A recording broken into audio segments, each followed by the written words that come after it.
Imagine this, you're standing at the edge of a cliff, staring at the horizon. You know there's something incredible beyond that edge, something greater, something you've always wanted, but something inside you whispers you can't. It's too risky. You're not ready. That voice, that's a limiting belief, and the problem isn't that it's loud. The problem is that you've been listening to it for far too long. But here's the truth. Every great leader, every innovator, every person who has ever changed the world has had that voice too. The difference? They rewired their minds to break free. And today, so can you. Perception is not just how we see the world. It's the lens through which we interpret everything that happens to us. It shapes our thoughts, our emotions, and ultimately our actions. Two people can experience the same event, yet walk away with entirely different conclusions. Why? Because perception isn't based on reality, it's based on the stories we tell ourselves about reality.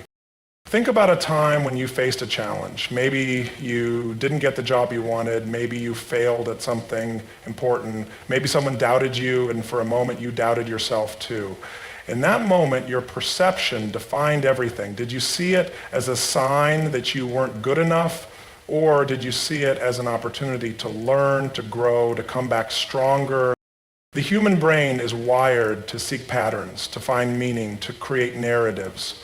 When something happens, our mind doesn't just process the event, it attaches a story to it. And over time, those stories become ingrained in our identity. If you've told yourself the story that you're not smart enough, not talented enough, not capable enough, your brain will go to work proving you right. It will filter out any evidence to the contrary. It will reinforce the belief, not because it's true, but because that's what you've conditioned it to do. This is why two people faced with the same setback can have entirely different responses. One sees failure as the end of the road. The other sees it as a lesson, a stepping stone, a necessary part of success. The difference isn't in the event, it's in the perception of the event. The way we perceive the world is a direct reflection of the way we perceive ourselves. If we believe we are worthy, capable, and resourceful, we will see opportunities where others see obstacles. If we believe we are limited, unworthy, or incapable, we will see barriers where others see possibilities. But here's what's most important. Perception is not fixed. It is not something we are born with and destined to live with forever. It is something we can shape, something we can control, something we can rewire, because when we change the way we see the world, we change the way we show up in it. We weren't born with doubt. We weren't born second-guessing ourselves, holding back, or believing we weren't capable. Think about a child learning to walk. They fall, they get up. They fall again, they try again. They don't stop to question whether they're good enough to walk. They don't tell themselves, maybe walking just isn't for me. They keep going. They don't see failure as failure. They see it as part of the process.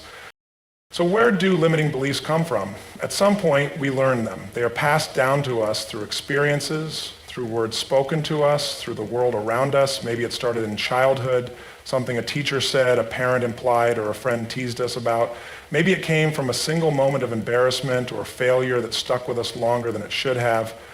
Over time, these moments stack up, and instead of seeing them as isolated events, we start to believe they define us. Imagine a young child who loves to draw. They fill pages with their imagination, excited to share their art. But one day someone, maybe a teacher, a classmate, a sibling, laughs and says, "That doesn't look right." It seems like such a small comment, but in that moment a belief is planted.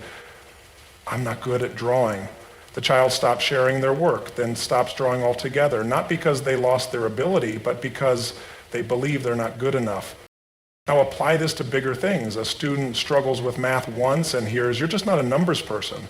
A teenager speaks up in class and gets ignored or laughed at, and suddenly they start thinking, my voice doesn't matter. Someone takes a risk and fails, and instead of seeing it as part of the journey, they tell themselves, I'm not the kind of person who succeeds. These beliefs don't form overnight. They are reinforced by repetition. Every time we hesitate, every time we hold back, every time we tell ourselves, I can't, we strengthen the neural pathways that keep us stuck. The more we repeat a thought, the more our brain accepts it as truth, even if it's not. And it doesn't stop there. Society, culture, and environment also play a massive role in shaping what we believe is possible for us. We are influenced by the expectations of our family, our community, the media we consume. If we grow up in an environment that tells us success is only for a certain type of person, we start to believe it. If we are constantly exposed to messages of fear, limitation, or scarcity, those messages seep into our subconscious and shape the way we see ourselves in the world. But the most dangerous thing about limiting beliefs is that they feel true. We don't recognize them as stories we've been told or conclusions we've drawn from past experiences. We treat them as reality, and as long as we believe them, we live within the invisible walls they create. The human brain is an extraordinary machine, adaptive, moldable, and constantly evolving. For years, scientists believed that once we reach adulthood, our brains were largely fixed, that the way we thought and behaved was set in stone. But research in neuroscience has shattered that belief. The truth is, our brains are plastic, not in the physical sense, but in their ability to change. This concept, called neuroplasticity, means that we are not prisoners of our past thoughts and behaviors. We can reshape the way we think, literally rewiring our minds to break free from limiting beliefs. At its core, the brain operates through neural pathways, connections between neurons that form based on our experiences, thoughts, and behaviors. Think of these pathways like trails in a forest. The more you walk a certain path, the more defined it becomes, making it easier and more automatic to follow. This is how habits, behaviors, and even beliefs are formed. If you've spent years thinking, I'm not good enough, that thought has carved out a deep, well-worn pathway in your brain. Every time you reinforce that belief, whether through hesitation, self-doubt, or negative self-talk, you strengthen the pathway, making it harder to break free from. But here's the breakthrough. Just as these pathways were created, they can be altered. The brain has the ability to weaken old neural connections and build new ones. When we introduce new ways of thinking and reinforce them through repetition and emotion, the brain adapts, forming stronger pathways that support the new belief system. This is why simply wanting to change isn't enough. A single moment of motivation won't undo years of mental conditioning. Rewiring the brain requires consistent and intentional effort, challenging old beliefs, introducing new thoughts, and reinforcing them until they become the new default. One of the most powerful ways to do this is through thought replacement. Every time a limiting belief arises, I'm not capable, I'll never succeed, I'm not worthy, we have an opportunity to disrupt it. Instead of accepting it as truth, we can introduce a counter thought. I am capable, I am learning and improving, I am worthy. At first this may feel forced or unnatural because the old pathway is still dominant. But with repetition, the brain begins to adapt. The old pathway weakens and the new pathway strengthens. Visualization is another tool rooted in neuroscience. When we visualize success, whether it's speaking confidently, achieving a goal, or breaking free from a limiting belief, the brain activates the same neural circuits as if we were actually experiencing it. This strengthens the new belief, making it easier to adopt in reality. Athletes, performers, and top executives use this technique because the brain doesn't distinguish between real and vividly imagined experiences. Emotions also play a key role in rewiring the mind. Thoughts that are tied to strong emotions, fear, excitement, determination, leave a deeper imprint in the brain. This is why past failures often feel so defining. They were likely attached to intense emotions. But we can use this same mechanism to our advantage. When we pair new beliefs with strong positive emotions, they take root more quickly. Celebrating small wins, surrounding ourselves with uplifting influences, and engaging in activities that reinforce our new mindset help accelerate this process. Our brain is constantly adapting to the input it receives. If we continue to feed it the same thoughts, it will continue to produce the same outcomes. But if we take control of that input, if we intentionally introduce new beliefs, reinforce them with action, and persist despite resistance, our brain will rewire itself to align with the future we want to create. Fear is one of the most powerful emotions we experience. It is wired deep into our biology, designed to protect us from danger. Thousands of years ago, fear kept us alive. It made us cautious of predators, wary of the unknown, and quick to react to threats. But in today's world, fear doesn't just show up when we're in physical danger. It shows up in our careers, our relationships, our goals, and our personal growth. It whispers in the back of our minds, warning us of failure, rejection, or embarrassment.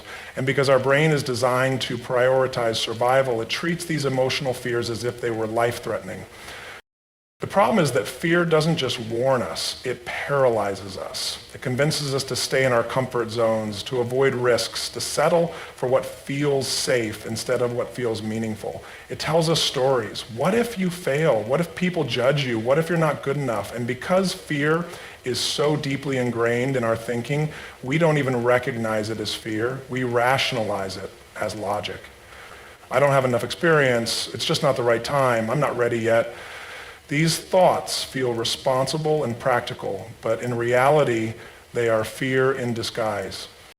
But here's the truth. Fear and possibility are two sides of the same coin. Every great opportunity, every breakthrough, every bold decision exists on the other side of fear. The difference between those who achieve great things and those who don't isn't that one group has no fear, it's that they've learned to move forward despite it. They have trained themselves to see fear not as a stop sign, but as a signal that something important is at stake. Think about every major accomplishment in your life. Maybe it was your first big job interview. Maybe it was the moment you spoke in front of a crowd.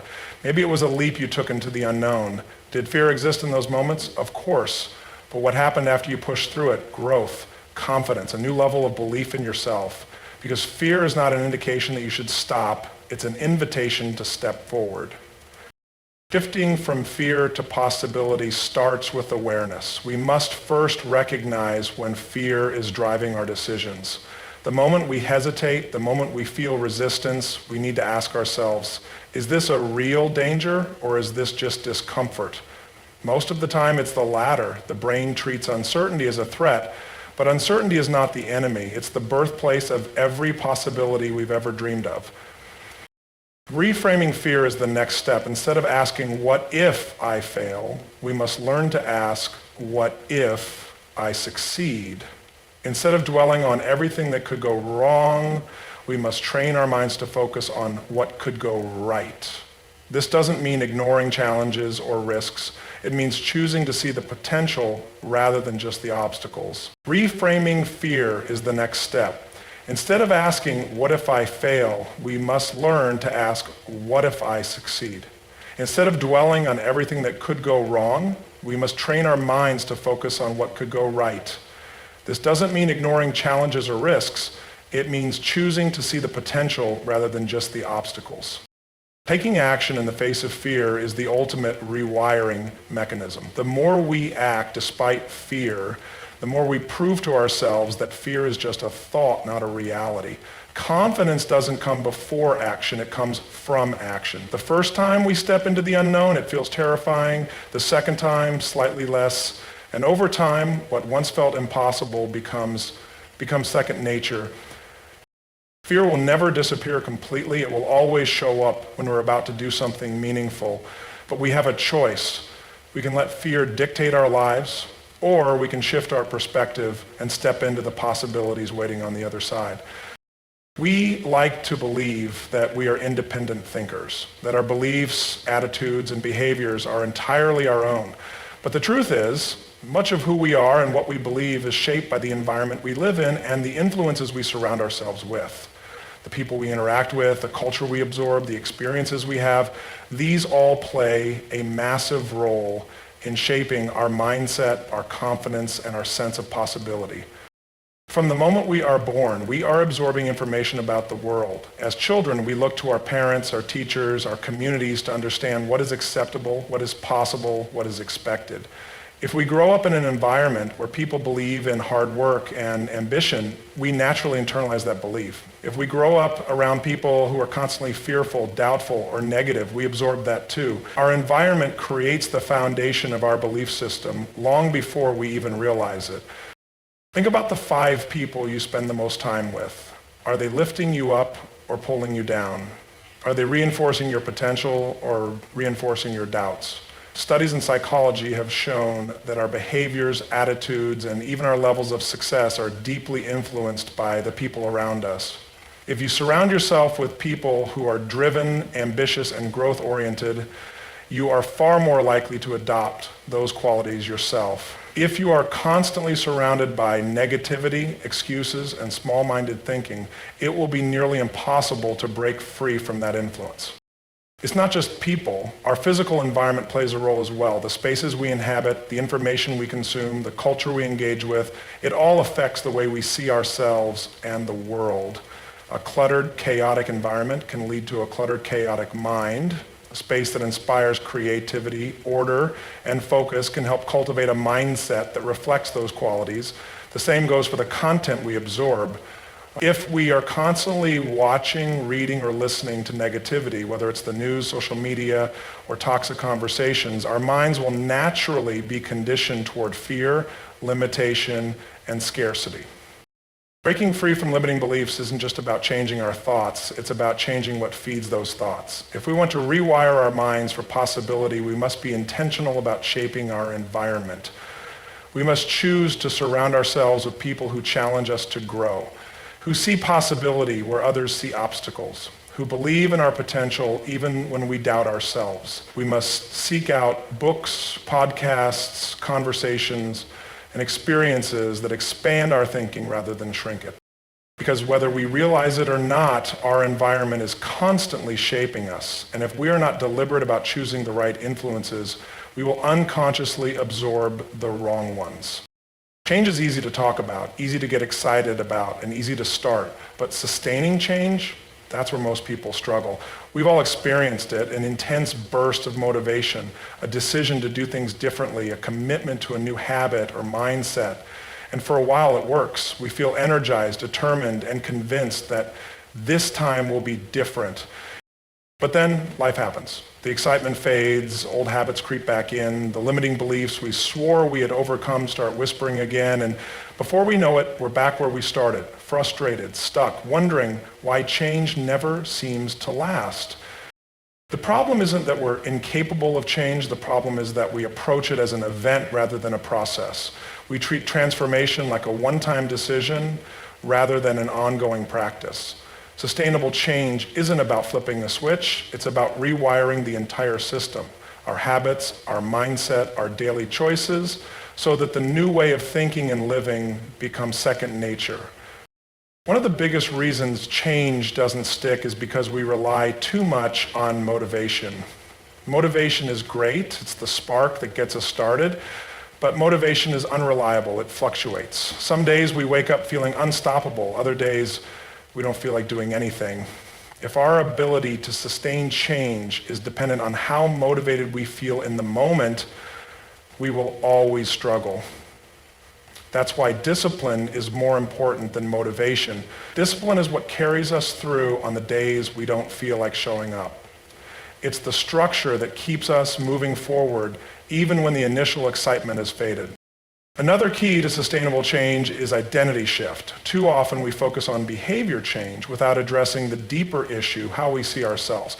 If someone wants to quit smoking but still identifies as a smoker, they are constantly battling their own self-image. If someone wants to become a confident speaker but deep down believes they are shy and awkward, every step forward will feel like a struggle.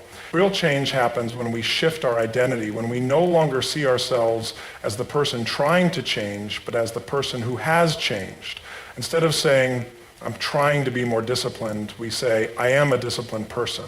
Instead of saying, I'm trying to be more confident, we say, I am confident. When we align our identity with the change we want to make, every action that supports that identity becomes natural rather than forced. Consistency is another major factor in making change last. Big transformations don't come from one-time efforts. They come from the small daily choices that compound over time. A single workout won't make you fit, but exercising regularly will. Reading one book won't make you wise, but reading consistently will. Challenging a limiting belief once won't rewire your mind, but doing it over and over again will. The key is repetition, because every time we take an action, we reinforce a neural pathway. The more we repeat a behavior, the stronger that pathway becomes, until eventually it becomes automatic. Environment also plays a critical role in sustaining change. We are creatures of habit. and our habits are often triggered by our surroundings. If we want to eat healthier, keeping junk food in the house makes it harder. If we want to stay focused, but we're surrounded by distractions, we're setting ourselves up for failure. Sustainable change requires setting up our environment in a way that makes success easier and setbacks less likely. This might mean surrounding ourselves with people who reinforce our growth, designing routines that support our goals, or removing temptations that lead us back into old patterns. Another powerful factor in long-term change is accountability. When we try to change in isolation, it's easy to give up without consequences. But when we involve others, whether it's a mentor, a coach, a friend, or a community, we create a system of support and expectation. When someone else is holding us to a higher standard, we are far more likely to follow through. And finally, sustainable change requires patience. We live in a world that craves instant results, but deep transformation doesn't happen overnight. There will be setbacks, there will be moments of doubt, there will be times when progress feels slow, but real lasting change isn't about perfection, it's about persistence. It's about showing up again and again, even when it's hard, even when it's uncomfortable, even when it feels like nothing is happening. Because over time, those small, consistent efforts create something powerful, true, irreversible transformation. Rewiring your mind and breaking free from limiting beliefs is not a one-time event. It's a lifelong journey. It requires awareness of how perception shapes reality, recognition of the deeply ingrained beliefs holding us back, and the intentional effort to rewire our thinking. It's about shifting from fear to possibility, understanding the profound influence of our environment, and committing to sustainable change through discipline, consistency, and identity transformation. The truth is, we are not victims of our past or our circumstances. We are architects of our future. Our thoughts, beliefs, and actions determine the direction of our lives. When we change the way we think, we change the way we behave, and when we change the way we behave, we change the results we create. This process won't always be easy. There will be moments of doubt, resistance, and setbacks, but every time we challenge an old belief, take a step outside our comfort zone, or reinforce a new habit, we are reshaping the way our mind operates, and over time, what once felt impossible becomes second nature. The question is no longer, can I change? The question is, will I commit to the process? Because those who do, those who are willing to consistently challenge their own thinking, push through fear, and create an environment that supports growth are the ones who unlock their true potential. Your mind is your most powerful tool. Use it to create a life that isn't defined by limitation, but by endless possibility.